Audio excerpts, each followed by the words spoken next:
రెండు మూడు ఇష్యూస్. అసలు ఈ ఇష్యూ ఎక్కడ స్టార్ట్ అయింది, ఎక్కడికి వెళ్ళింది, అసలు ఎక్కడి నుంచి స్టార్ట్ అయింది, ఎక్కడికి పోయింది ఆలోచించాలి. ప్రొఫెసర్ నాగేశ్వర్ గారు మాకు గురువులు ఉస్మానియా యూనివర్సిటీలో.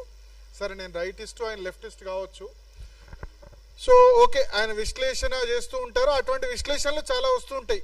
ఇద్దరి మధ్య జరిగిన మీటింగ్స్ను ప్రొఫెసర్ నాగేశ్వర్ గారే కాదు, ఇంకా వేరే వాళ్ళు కూడా చాలా మంది లోపల ఏం జరిగిందో తెలిసినట్టు నేను కూడా బహుశా విశ్లేషణ చేస్తుంటా, వేరే వాళ్ళు కూడా చేస్తుంటారు. దానికి ఆయన విత్డ్రా చేసుకున్నారు, అయిపోయింది. అక్కడ ప్రొఫెసర్ నాగేశ్వర్ తెలంగాణ వాడైనందుకు ఆయన మీద కుట్ర పన్నారు. ఇంకెంతకాలం ఆంధ్ర అన్న నేను తప్పుపడతా. ఒకవేళ ప్రొఫెసర్ నాగేశ్వర్ గారిని జర్నలిస్ట్ పరంగా చేసి ఉంటే, అంటే ఆయన పోలీసులు అరెస్ట్ చేయడమో లేదా కేసులు పెట్టడమో, అంటే దానిలో పెద్ద కాన్స్పిరసీ థియరీ ఉందో లేకపోతే అదోనే కాదు, ఇంకా దారుణమైన విశ్లేషణలు మనం చూసాం.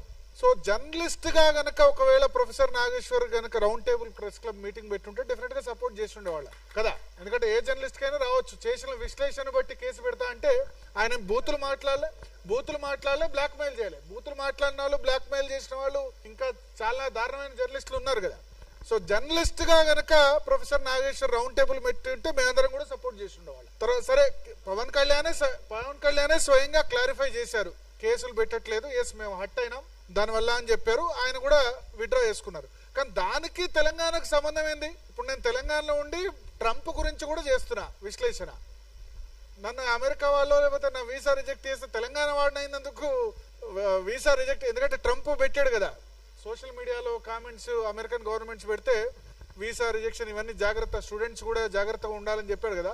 సో తెలంగాణ వాడినందుకు కాదు కదా, వ్యతిరేకంగా పోస్టులు పెట్టింది కదా. సో అక్కడ తెలంగాణ ఆంధ్ర కాకుండా జర్నలిస్ట్ ఇష్యూగా చూస్తుంటే అయిపోయి ఉండేది. ఆయన వెళ్ళి ఆంధ్ర రాజకీయాల మీద అనలైజ్ చేసినప్పుడు డెఫినెట్ గా మరి తెలంగాణ వాళ్ళు తెలంగాణ రాజకీయాలు అనలైజ్ చేయాలి, ఆంధ్ర రాజకీయాలు అనలైజ్ చేయకూడదు. సో ఎక్కడి నుంచి వచ్చింది, ఎక్కడి దాకా వచ్చింది, దాని నుంచి వచ్చి పవన్ కళ్యాణ్ తిట్టడం. పవన్ కళ్యాణ్ నేను అబ్జర్వ్ చేస్తున్నా, సనాతన ధర్మం అని మాట్లాడినప్పటి నుంచి టార్గెట్ చేస్తున్నారు లెఫ్ట్ ఎకో సిస్టమ్. అంతకుముందు లేదు, 2019లో ఆయన సిపిఐ సిపిఎంతో పొత్తు పెట్టుకున్నారు మరి కదా. చెగువేరే ఫొటోస్ పెట్టుకున్నారు, గద్దర్తో సన్నిహితంగా తిరిగారు. 19లో అలయన్స్ విత్ సిపిఐ సిపిఎం ఇద్దరితో అలయన్స్, అఫీషియల్ అలయన్స్ ఉంది 2019లో. అప్పుడేం టార్గెట్ చేయలేదు. ఎప్పుడైతే సనాతన ధర్మం అని గత కొద్ది రోజులుగా మాట్లాడుతున్నారో అప్పటి నుంచి టార్గెట్ అయిపోయినారు లెఫ్ట్ ఎకో సిస్టమ్ కు ప్రత్యేకంగా. సో ఇక్కడ అది టార్గెట్ చేసింది ఎప్పుడు సమయం వస్తుందా అని వెయిట్ చేసి టార్గెట్ చేస్తున్నారు. టార్గెట్ చేసి పవన్ కళ్యాణ్ తెలంగాణ మీద దాడి. జూన్ 2వ తేదీన పవన్ కళ్యాణ్ నవనిర్మాణ సభ అని పెడతా అనుకున్నారు. ఆయన సమైక్యాంధ్ర సభ పెడదాం అనుకున్నారు. ఇక్కడ కాదు కదా, తెలంగాణ నవనిర్మాణం అన్నారు, తెలంగాణ కొత్త నిర్మాణం అన్నారు, సామాజిక తెలంగాణ అన్నారు, లేకపోతే తెలంగాణ బంగారు తెలంగాణ అన్నారు, నవనిర్మాణం అని చెప్పారు. దానికి సభ ఎందుకు నిరాకరించాలి కాంగ్రెస్ ప్రభుత్వం? ఎందుకంటే అప్పుడు రేవంత్ రెడ్డి అంతకుముందే ఎన్టీఆర్ విగ్రహం ఆవిష్కరించారు, దాన్ని డిఫెండ్ చేసుకున్నారు. ఎన్టీఆర్, ఇందిరమ్మ, అంబేద్కర్ ముగ్గురు గొప్పవాళ్ళు అన్నారు. అన్నప్పుడు ఆయనకు సొంత పార్టీలో వచ్చింది, ఇక్కడ నుంచి కూడా వచ్చింది. ఎన్టీఆర్ విగ్రహం ఎందుకు, ఇక్కడ చాలా విగ్రహాలు ఉన్నాయి కదా ఎందుకు పెట్టడం అని. సో దాన్ని కప్పుపుచ్చుకునేందుకు రేవంత్ రెడ్డి సభకు నిరాకరిస్తే గనక ఓకే దాన్ని బ్యాలెన్స్ చేసినట్టు అవుతాయని ఆయన అనుకున్నారు. అనౌన్స్ చేసినట్టు చేసి అటు ఎన్టీఆర్ సపోర్ట్ చేశారు, ఇటు పొన్నం ప్రభాకర్ తర్వాత మిగతా మినిస్టర్స్ ను వాళ్ళని తిట్టుమని, పవన్ కళ్యాణ్ తిట్టుమని బ్యాలెన్స్ చేసినట్టయింది. అంటే ఎన్టీఆర్ విగ్రహాన్ని అది చేసినందుకు సీమాంధ్రలో ఓట్లు, ఇటు తిడితే గనక తెలంగాణ ఓట్లను ఆయన బ్యాలెన్స్ చేసుకునే ప్రయత్నం చేశారు. సో అల్టిమేట్ గా దీనిలో ఎవరికి వాళ్ళు మా ప్రయోజనం ఏందని చూసుకున్నారు తప్ప దీన్ని రిపర్కేషన్స్ ఏందని ఆలోచించలే. 12 సంవత్సరాల తర్వాత కూడా పవన్ కళ్యాణ్ వస్తే తెలంగాణ వాద అస్తిత్వం దెబ్బతింటుంది అంటే అంత వీక్ గా ఉందా తెలంగాణ వాదం? తెలంగాణ అస్తిత్వం అంత వీక్ గా ఉందా, అంత బలహీనంగా ఉందా? తెలంగాణ సాయి గారు అన్నట్టు తెలంగాణ రాష్ట్ర ఏర్పాటు అందరం సమర్థించాం, ఇక్కడ ఉన్న వాళ్ళందరూ కూడా, శశిధర్ గారు సమర్థించారు, అందరూ సమర్థించారు. ఎందుకంటే భారత రాజ్యాంగానికి లోబడి ప్రత్యేక రాష్ట్రాన్ని ఏర్పాటు అనేది భారత రాజ్యాంగానికి లోబడి ఉంది. సో రాజ్యాంగం లోబడి ఉంది కాబట్టి ఆర్ఎస్ఎస్ సపోర్ట్ చేసింది, ఏబీపీ సపోర్ట్ చేసింది. Even though RSU Jayashankar sir అన్నారు, ఆర్ఎస్యు నుంచి ఆర్ఎస్ఎస్ వరకు అందరు సపోర్ట్ చేశారని చెప్పారు. సో ఎవరి ఎజెండా వాళ్ళది. బట్ ఏబీ పైన లేకపోతే రైట్ వింగ్ అయినా ప్రాంతాలుగా విడిపోదాం, ప్రజలు కలిసి ఉందామని చెప్పి, అంతే కదా. సో రెండు చోట్ల కేవలం సేమ్ స్టాండ్ వినిపించింది భారతీయ జనతా పార్టీ లేకపోతే రైట్ ఎకో సిస్టమ్ మాత్రమే. ప్రాంతాలుగా విడిపోదాం, ప్రజలుగా కలిసి ఉందాం. ఏబీపీ అక్కడ ఎస్ఎఫ్ఐ లేకపోతే ఎన్ఎస్యుఐ అక్కడ ఉద్యమాలు ఇక్కడ ఉద్యమాలు చేసాయి. బట్ అఖిల భారతీయ విద్యార్థి పరిషత్ మాత్రం నా రక్తం నా తెలంగాణ అని రక్తం ఇచ్చి తెలంగాణ చేయాలని చేసింది.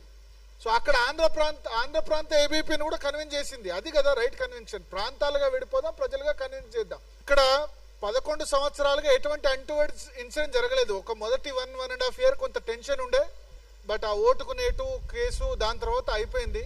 ఒక విధంగా కేసీఆర్ బీఆర్ఎస్ గవర్నమెంట్ రూలింగ్ కూడా మెచ్చుకోవాలి. ఎందుకంటే వాళ్ళు ఏం చేస్తారో అని అనుకున్నారు, బట్ ఏం చేయకుండా ఇన్వెస్ట్మెంట్స్ మిగతా అన్ని కాన్సన్ట్రేట్ చేశారు. ఎటువంటి ఇబ్బంది కలిగించలేదు. 2015 తర్వాత ఒక విధంగా ఎటువంటి ఆంధ్ర తెలంగాణ అన్న ఫీలింగ్ రాకపోవడం వల్ల హైదరాబాద్ చాలా గ్రో అయింది. ఇవాళ దేశంలో రంగారెడ్డి జిల్లా తలసరి ఆదాయంలో నెంబర్ 1. రంగారెడ్డి జిల్లా తలసరి ఆదాయంలో నెంబర్ 1 ఎట్లా అయింది?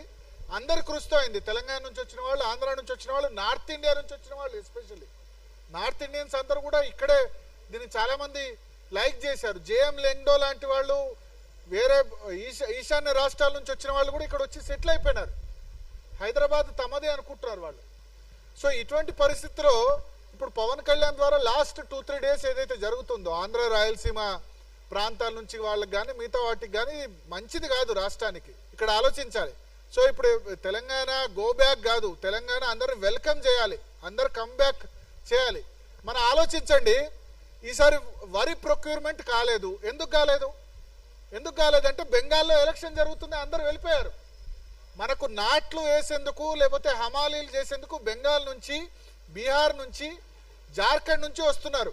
మనకు హమాలీలు లేకపోతే ఈ లారీలు ఇవన్నీ దొరకకపోవడానికి కారణం ఏంటంటే బెంగాల్ వాళ్ళు అక్కడ ఓటింగ్ ఉందని చెప్పి వెళ్ళిపోవడం వల్ల ఆ ఇంపాక్ట్ పడ్డది తెలంగాణ మీద.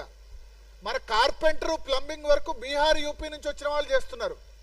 తర్వాత వంట మనకు మాస్టర్స్ ఎక్కడ కూడా ఇప్పుడు దొరకట్లేదు తెలంగాణలో, అంతా కూడా ఒడిశా నుంచి వచ్చిన వాళ్ళు చేస్తున్నారు. వీళ్ళంతా కూడా తెలంగాణ జీడిపిలో, తెలంగాణ గ్రోత్ లో భాగస్వామ్యం అవుతున్నారు. నాట్లు వేసేందుకు ఇబ్బంది అవుతుంది జార్ఖండ్, బీహార్, బెంగాల్ నుంచి. లేకపోతే రైస్ మిల్లో హమాలీలంతా కూడా బీహార్, బెంగాలీస్. వాళ్ళు లేకపోతే ఎంత ఇబ్బంది అయింది. మన రైతులు కదా ఇబ్బంది పడ్డది. ఫాల్ సీలింగ్ పని చేసేది బీహార్, యూపీ, ప్లంబింగ్ వర్క్ చేసేది బీహార్, యూపీ. వీళ్ళు లేకపోతే మనం బతకగలమా? ఇది ఆలోచించాలి. ప్రపంచమే ఒక కుగ్రామం అయిపోయిన నేపథ్యంలో అందరినీ వెళ్ళగొడితే ఓన్లీ తెలంగాణలో మనం బై బర్త్ తెలంగాణ వాళ్ళు ఉంటే సాధ్యమా? ఆలోచించాలి. అమెరికా అంత పెద్ద దేశం ఎందుకైంది? అన్ని చోట్ల నుంచి పోయారు కాబట్టి అమెరికా అంత పెద్ద ఎకానమీ అయింది. సరే, ట్రంప్ ఏమంటారు? మా ఉద్యోగాలు మాకు కావాలంటారు. తెలంగాణ ఉద్యోగాలు తెలంగాణ కావాలని అడగండి, ప్రభుత్వ ఉద్యోగాల్లో ఆట అడగండి, దానికి ఇబ్బంది లేదు. కానీ ఇక్కడ ప్రజలు రావద్దు, వాళ్ళు సభలు సమావేశాలు పెట్టుకోవద్దు.